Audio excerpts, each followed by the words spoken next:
Les classes préparatoires aux grandes écoles, les CPGE, ne font plus le plein. Après la rentrée 2019, la carte interactive de Parcoursup indiquait que près de 400 d'entre elles offraient encore des places vacantes aux candidats. Et l'an dernier, malgré la hausse de 2,1% du nombre des étudiants en France, les effectifs des prépas publics ou sous contrat avec l'État ont baissé de 1,6%. D'ailleurs, la faiblesse de leurs effectifs tranche avec leur importance dans l'imaginaire de l'excellence à la française. Sur 2 700 000 étudiants en France, seulement 85 100 fréquentaient une prépa aux grandes écoles au cours de l'année scolaire 2018-2019.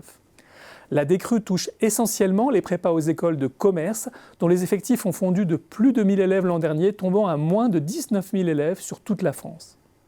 Par contre, les effectifs des prépas ingénieurs ou littéraires restent quasiment stables. Le professeur Pierre Dubois prévient que pour les CPGE économiques, ce n'est peut-être que le début d'un déclin qui conduirait à leur suppression à terme. Le spécialiste de l'enseignement supérieur pointe la concurrence des filières post-bac dans les écoles de commerce et de management, auxquelles on pourrait d'ailleurs ajouter celles d'universités comme Dauphine ou des Sciences Po.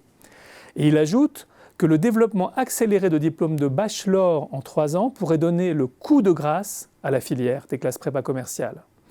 Il ne faut pas négliger non plus un signal faible apparu ces dernières années et qui touche lui aussi en priorité les classes préparatoires commerciales. Le départ précoce de certains bacheliers très favorisés vers des établissements d'élite étrangers payants. Leur coûteuse destination inclut HEC Lausanne en Suisse, mais aussi sa voisine, l'École Polytechnique Fédérale de Lausanne, l'EPFL pour les ingénieurs, ou bien en Espagne, l'ESAD et l'Instituto de Empresa, des écoles de commerce, ainsi que les bachelors des grandes universités britanniques, sans oublier la voie québécoise avec l'université McGill ou HEC Montréal. Bref, les adresses premium du marché mondial de l'éducation, ce marché auquel s'adresse justement une partie des bachelors créés par les grandes écoles de commerce françaises. Que vont devenir les classes préparatoires dans cette nouvelle donne ? Les grandes écoles ne tarissent pas d'éloges sur cette exception française qui sélectionne et forme à la dure leurs meilleurs éléments. La présence des prépas sur tout le territoire, favorable à la démocratisation de l'accès aux grandes écoles, est souvent mise en avant.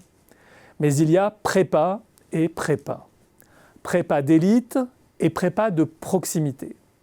Parmi les premières figurent notamment les grands lycées des grandes villes qui sont une voie royale vers les très grandes écoles.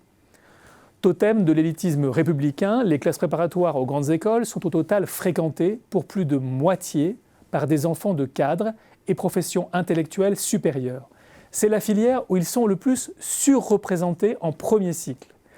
Et c'est aussi celle dont le coût par étudiant est le plus élevé pour l'État. 15 760 € par an, un surcoût d'un tiers par rapport à l'université, qui s'explique selon le ministère par un meilleur taux d'encadrement et la présence d'enseignements mieux rémunérés et astreints à des horaires plus faibles.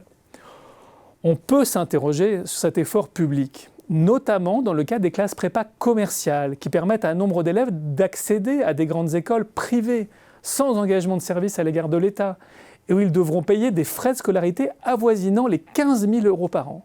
De quoi défier la logique. Le déclin de l'attractivité des classes préparatoires, en particulier commerciales, sera peut-être l'occasion de revoir le millefeuille français de l'enseignement supérieur.